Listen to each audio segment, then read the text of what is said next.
तो भारत ने अपना वर्ल्ड कप का स्क्वाड अनाउंस कर दिया है।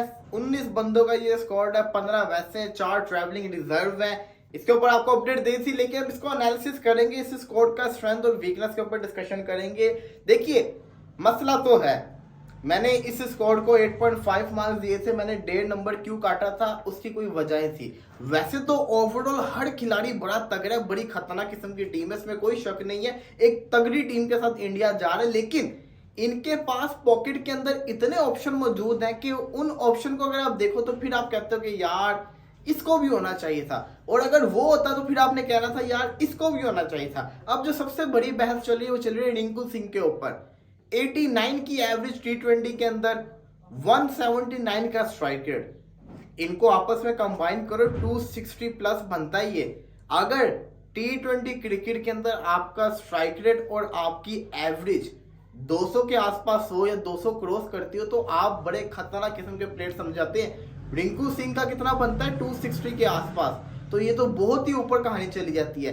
उस लेवल के, उस कैलिबर के प्लेयर को ड्रॉप होना पड़े because of his IPL performance, ये बात नहीं बनती। देखिए, अगर आप आईपीएल की परफॉर्मेंस के ऊपर टीम को बना रहे हैं तो फिर तो ऋतुराज भी डिजर्व करता है टीम में आना, फिर तो अभिषेक शर्मा भी डिजर्व करता था, फिर किस बेस के ऊपर मोहम्मद सिराज टीम के अंदर है, नटरंजन को होना चाहिए था, फिर किस बेस के ऊपर अर्शदीप सिंह टीम के अंदर है, संदीप शर्मा को होना चाहिए था, मयंक यादव को होना चाहिए था। आपने अगर आईपीएल की परफॉर्मेंस को काउंट किया तो फिर आपको इन प्लेयर्स को रखना चाहिए था। लेकिन अगर आपने आईपीएल की परफॉर्मेंस नहीं, आपने इंडिया की इंटरनेशनल परफॉर्मेंस को काउंट किया तो रिंकू सिंह मेरी नजर के अंदर रोहित शर्मा, विराट कोहली, बुमराह के बाद आपकी 4th चॉइस बनता है। रिंकू सिंह सबसे पहले उसको होना चाहिए टीम के अंदर, लेकिन आपने नहीं रखा। आपने शिवम दुबे को रखा क्योंकि शिवम दुबे आपको ऑलराउंड परफॉर्मेंस करके दे सकता है, थोड़ी वो फास्ट बॉलिंग भी कर लेता है और बैटिंग भी कर लेता होता है। अक्षर पटेल को आप लेके गए, आपने रिंकू सिंह को नहीं रखा क्योंकि वहां पे स्पिन कंडीशन है, तो अक्षर पटेल आपको मदद दे सकता है स्पिन के अंदर।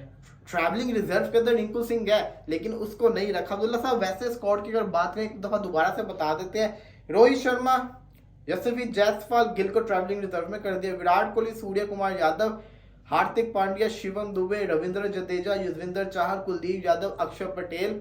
इसी के साथ साथ जसप्रीत बुमराह, मोहम्मद सिराज, अर्शदीप सिंह, ऋषभ पंत, संजू सैमसन।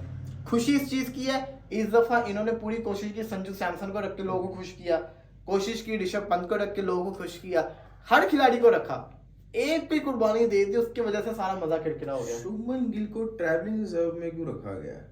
शुभमन गिल, क्योंकि आप देखें ना शुभमन गिल की जो परफॉर्मेंस है, अगर आप देखा जाए तो जायसवाल उससे ज्यादा बैटर ऑप्शन साबित हो रहा है, तो लेकिन गिल को ट्रैवलिंग रिजर्व में इसलिए रखा बैकअप ऑप्शन के तौर पर। मैं लेकिन हैरान हूँ वाकई, रिंकू सिंह को नहीं रखा। देखें, आईपीएल तो एक अलग चीज है। रिंकू सिंह ने आईपीएल से पहले जो इंडिया की 2 सीरीज हुई हैं, ऑस्ट्रेलिया के साथ और साउथ अफ्रीका के साथ, अफगानिस्तान के साथ, तो ये जो सीरीज हुई है, रिंकू सिंह को इसमें भरपूर मौका दिया गया था और उस मौके में उसने अपने आप को वाकई बड़ा प्रूफ किया था और वो जिस तरह खेला था वो बहुत आउटस्टैंडिंग खेला था। मेरा ख्याल है कि रिंकू सिंह को रखना चाहिए था और इंडिया बहुत बड़ी ये गलती कर रहा है रिंकू सिंह को ना रख के। मे बी देखें, एशियन कंट्रीज में ऐसा होता है कि अक्सर जब बहुत सारा क्रिटिसिज्म मिलता है ना, तो उसके बाद क्या होता है कि कोई ना कोई प्लेयर जो है वो बीमार हो जाता है या फिर इंजर्ड हो जाता है और उसकी जगह फिर कोई दूसरा प्लेयर आ जाता है। मुझे ऐसा फील होता है कि मे भी ऐसा हो कि कोई ना कोई प्लेयर बीमार हो जाए या फिर बाहर हो जाए तो रिंकू सिंह को आप वो ऐड कर लें, क्योंकि अगर नहीं करते तो मेरा ख्याल है कि बेवकूफ़ी है। और इंडिया का स्क्वाड वैसे स्ट्रॉन्ग है, तकरीबन वही स्क्वाड है जो वैसे एक्सपेक्टेड था और नजर आता है कि ये सबसे ज्यादा मुझे खुशी हुई है केएल राहुल को टीम में रखा, बहुत अच्छा वाकई। बहुत अच्छा फैसला था। ऋषभ पंत को भी टीम में वापस लेके आए, ये भी एक बड़ा अच्छा डिसीजन है। संजू सैमसन डिजर्व करता था, हर आईपीएल में परफॉर्मेंस दिखाता था, फाइनली वो टीम के अंदर भी है, तो ये अच्छा साइन है। तो इसी के साथ साथ ये देखिए, ये कंफर्म टीम नहीं है, ये होता है पहला आपने स्क्वाड आईसीसी को सबमिट करवाना था। 23 और 24 मई लास्ट डेट है फाइनल स्क्वाड की, और 24 मई तब तक आप चेंजेस कर सकते हो, तब तक बड़े कुछ हो सकता है। लेकिन अगर इस स्क्वाड को एनालाइज किया जाए, विराट कोहली की वो बातें चल रही थी कि विराट कोहली वर्ल्ड कप में नजर नहीं आ रहे, सिलेक्टर्स भी वो सोच रहे हैं कि विराट कोहली को ना रखें, विराट कोहली टीम का हिस्सा है, उसने परफॉर्मेंस करके दिखाई। उनके बगैर, कोहली के बगैर ये नहीं आप जा सकते लेके। कोहली ने अपनी आरसीबी, बेशक उसकी आरसीबी बड़ी निकटू निकली है, लेकिन उसने खुद परफॉर्मेंस की है। एक वो कहते हैं ना, एक अलोन वॉरियर जिस तरह, तो उस हिसाब से अगर देखा जाए तो कोहली ने वाकई मेहनत की है और उसने परफॉर्मेंस करके दिखाई है, तो वो डिजर्व करता है इस टीम में अलबत्ता। लेकिन जहां तक बात है बाकी प्लेयर्स की, लेकिन मुझे ना इस इंडिया की टीम में इस दफा थोड़ी सी जो है ना बॉलिंग अफेक्टेड लगी है। उस पे भी आ जाते हैं, बॉलिंग पे भी आ जाते हैं। देखिए विराट कोहली आए, हम तो बड़ा खुश थे कि अगर विराट कोहली नहीं होगे तो इंडिया को बड़े आराम से मराएंगे वर्ल्ड कप के अंदर, लेकिन विराट कोहली अब आ गया, थोड़ा मामला दोबारा से गड़बड़ वाला हो गया। अलबत्ता देखिए इस स्क्वाड की जो स्ट्रेंथ है वो है इसकी बैटिंग लाइनअप, इसमें कोई शक नहीं है। इनकी बैटिंग बहुत स्ट्रॉन्ग है, दुनिया का नंबर 1 खिलाड़ी सूर्य कुमार यादव इनके पास है, उसकी फॉर्म जो है ना वो थोड़ा सा वालिया निशान चल रही है आईपीएल के अंदर। उसके अलावा रोहित शर्मा का भी सेंचुरी है, विराट कोहली का भी आया, जायसवाल का भी सेंचुरी आया, टॉप 3 ने सेंचुरी आईपीएल के अंदर स्कोर कर दिया। सूर्य कभी भी चल सकता है। सबसे बड़ा जो मसला हुआ है हार्दिक पांड्या। अब देखें आपने सिर्फ 3 फास्ट बॉलर लिए हैं, अर्शदीप सिंह, बुमराह और आपका सिराज। चौथा आपका फास्ट बॉलर है हार्दिक पांड्या और 4 आपके स्पिनर्स हैं अक्षर पटेल, जडेजा, कुलदीप और चाहल। कुलदीप और चाहल में से कोई एक खेलेगा, अक्षर और जडेजा में से कोई एक खेलेगा, या इन केस अगर बहुत ही स्पिन ट्रैक हुआ तब अक्षर को ये लोग खिला लेंगे। तो ये इंडिया की प्लेइंग 11 होगी। अब देखिए ना जरा कहानी कुछ ऐसी है कि इन सारे बॉलर्स को अगर मैं देखूं, सच्ची जेन्युइन चीज बता रहा हूँ, सारे बॉलर्स अगर मैं देखूं ना तो सिर्फ एक ही बॉलर है जो आप कह सकते हैं कि जो विकेट लेगा, जो प्लेड इन फॉर्म है, वो है जसप्रीत बुमराह। ना जडेजा कुछ परफॉर्मेंस करके दिखा रहा है, कुलदीप तो नजर ही नहीं आ रहा। ये जो प्लेयर्स है ना जडेजा, अक्षर पटेल, इन लोगों की परफॉर्मेंस जो है वो डिपेंड करती है पिचेस पे। अगर इंडिया जैसी पिचेस बनती हैं जहां पे इंडिया जिस तरह पिचेस बनाता है अपने स्पिनर्स को बेनिफिट देने के लिए, अगर तो उस तरीके की बनती है ना तो फिर इनको 100% बेनिफिट जरूर मिलेगा। लेकिन अगर तो बनती हैं सीधी सीधी पिचेस और स्पेशली फास्ट बॉलिंग टाइप की पिचेस, तो फिर बड़ा मुश्किल हो जाएगा इंडिया के लिए इस बॉलिंग लाइनअप में सर्वाइव करना। तो और सबसे बड़ा इनकी जो मुझे वीकनेस नजर आ रही है ना, फास्ट बॉलिंग बहुत बड़ी वीकनेस नजर आ रही है। सॉरी टू से बट इंडिया की फास्ट बॉलिंग बहुत ज्यादा वीक मुझे नजर आ रही है। जसप्रीत बुमराह को अगर आप साइडलाइन कर दें, अर्शदीप सिंह को कितना फेंटा लग रहा है आईपीएल के अंदर, मोहम्मद सिराज को कितनी मार पड़ रही है, विकेट नहीं मिल रही सिवाय बुमराह के, आपका कोई बॉलर कोई अच्छी परफॉर्मेंस नहीं करके दिखा रहा। हार्दिक पांड्या का क्या हाल हो रहा है, तो वैसे में तो आ रहा है कि न्यूयॉर्क में जो स्टेडियम बन रहा है उसकी बाउंड्रीज भी छोटी हैं, 60 मीटर 65 मीटर की बाउंड्री। तो वही मैं कहना चाह रहा हूँ। अब देखिए आईपीएल के अंदर इस वक्त नटरंजन और संदीप शर्मा, मयंक यादव फ्रॉम एलएसजी, ये 3 बॉलर भी थे, लेकिन आप गए अर्शदीप सिंह के साथ एक्सपीरियंस की तरफ गए। देखिए ज्यादा जो पूरी टीम है ना वो पूरी की पूरी टीम इन्होंने बनाई है इंटरनेशनल परफॉर्मेंसेस के बेस के ऊपर।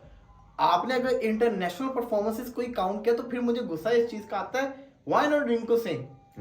स्क्वाड नंबर 1 बेस्ट स्क्वाड आपने बना दी, इससे अच्छा नहीं हो सकता। भी अच्छी परफॉर्मेंस है, वैसे उससे पहले 3 सीरीज हुई हैं उसमें भी अच्छी परफॉर्मेंस है। रिंकू सिंह को आपको लेके जाना चाहिए था। जो मैं भी अब्दुल्ला भाई कल परसों रिजवान भाई के साथ जो मैं टीम बना रहा था ना, बिल्कुल पूरी की पूरी यही टीम थी मेरी भी। उसके अंदर सिर्फ एक चेंज था, मैंने 3 स्पिनर के साथ गया था, अक्षर पटेल को नहीं मैंने रखा था, मैंने रिंकू सिंह को रखा था, बाकी एग्जैक्ट मेरी यही टीम थी और वही मैं बड़ा एग्री उस टीम से। लेकिन अगर रिंकू सिंह को ये लोग रख रहे थे टीम में तो वेल एंड गुड था, क्योंकि वो मैच विनर है, वो एंड की ओवर में कभी भी किसी भी चीज को चेंज करके रख सकता है, बड़ा खतरनाक किस्म का प्लेयर है। और आपसे अगर मैं पूछूं, आप अपना स्क्वाड बनाते तो आपके 15 रुकनी प्लेयर्स कौन से होते हैं? 15 प्लेयर आप कौन से चूज करते हैं? देखें इंडिया का जो स्क्वाड बना है वो बेहतरीन है। मेरा ख्याल है कि मैं भी अगर होता तो मैं भी तकरीबन यही चूज करता, लेकिन मैं रिंकू सिंह को ट्रैवलिंग रिजर्व की बजाय मैं उसको प्लेइंग 11 में या प्लेइंग 15 यानी 15 रुकनी स्क्वाड है उसको मैं लाजमी लेके आता। लेकिन इंडिया ने मुझे लगता है यहाँ पे बीसीसीआई ने गलती की है कि रिंकू सिंह को उन्होंने ट्रैवलिंग रिजर्व में रखा है। अगर मैं होता तो मैं जरूर उसको बीच में रखता, चाहे मुझे कोई ट्रैवलिंग रिजर्व की बात करें तो ट्रैवलिंग रिजर्व के अंदर जो खिलाड़ी हैं, खलील अहमद हो गए, अवेश खान हो गए, शुभमन गिल हो गए और रिंकू सिंह हो गए। देखिए अब इसको देखे तो गुस्सा चढ़ता है, किस बेस के ऊपर खलील अहमद को चूज किया गया ट्रैवलिंग रिजर्व के अंदर, जबकि संदीप शर्मा और नटरंजन की परफॉर्मेंस कितनी अच्छी चल रही थी। इसलिए मैं कह रहा हूँ कि इंडिया की जो बॉलिंग लाइनअप है ना वो मुझे काफी वीक नजर आ रही है, क्योंकि आपके पास ऑप्शन इतने सारे थे लेकिन आपने उनको यूटिलाइज नहीं किया। लेकिन फिर भी स्क्वाड बहुत अच्छा है, इसमें कोई शक नहीं है। मैंने भी जो स्क्वाड बनाया था वो बिल्कुल ऐसा ही बनाया था, सिर्फ मैंने अक्षर पटेल की जगह रिंकू सिंह को रखा था। बड़ा शानदार किस्म का स्क्वाड है। लेकिन अगर आप बॉलिंग के अंदर देखें, ट्रैवलिंग रिजर्व मैंने नहीं बताए थे, किसी ने नहीं बताए थे। ट्रैवलिंग रिजर्व के अंदर आप किस बॉलर्स को रख सकते हैं जो कि आपने नहीं रखा, और इंडिया के पास पेस की कमी है अब्दुल्ला भाई, बिल्कुल ऐसे। पेस नजर नहीं आ रही, पेस नजर नहीं आ शामी रही, की बहुत कमी फील हो रही है इनको। स्पिनिंग डिपार्टमेंट जो है ना इंडिया का वो अच्छा है, उसमें 4 उन्होंने स्पिनर्स रखे हैं और बड़े अच्छे टॉप क्लास स्पिनर्स रखे हैं, 2 उसमें ऑलराउंडर्स भी हैं, वो अच्छी बैटिंग कर लेते हैं साथ। लेकिन जो फास्ट बॉलिंग है ना वो इंडिया की कुछ खास नहीं है। हाँ तो ये एक इंडिया के लिए समझने और सोचने वाली बात है, क्योंकि शामी नहीं है। शामी मुझे याद है इंडिया के जो इंडिया वर्ल्ड कप हुआ था वनडे, उसमें उसकी लाइन और लेंथ और स्पीड बहुत शानदार थी। वो इतनी प्यारी बॉलिंग कर रहा था, मैं मुझे अब तक नहीं भूलती वो। 10 में से कितने नंबर दोगे उस स्क्वाड को? यार मेरा ख्याल है कि 8 नंबर देंगे। इनका टॉप ऑर्डर बहुत अच्छा है। स्ट्रेंथ आपने क्या बताई थी इसकी? मैंने टॉप ऑर्डर इनका स्टैंड बताई थी, क्योंकि जायसवाल, रोहित शर्मा, कोहली, ये तो तीनों बंदे हैं ना, ये तो T20 में पेल के रख देंगे। तो ये इनकी इंडिया की जो स्ट्रेंथ है ना वो टॉप ऑर्डर है। और वीकनेस इनकी बॉलिंग है, बहुत बड़ी वीकनेस इनकी साबित होगी। फास्ट बॉलिंग, स्पिनर तो फिर अच्छे, फास्ट बॉलिंग की वीकनेस, क्योंकि हार्दिक पांड्या कोई परफॉर्मेंस नहीं करके दिखा रहा, वाइस कैप्टन है, क्या पता चल पड़े। जसप्रीत बुमराह इकलौता आपके बॉलर है, बाकी अर्शदीप सिंह और जो दूसरा है क्या नाम है उसका, सिराज, उसका तो बुरा हाल हुआ है। तो लेट्स सी, देखते हैं आगे जाके क्या होगा। फिलहाल के लिए हमें इजाजत दीजिए, इंशाल्लाह फिर हाजिर होंगे, तब तक के लिए अल्लाह हाफिज।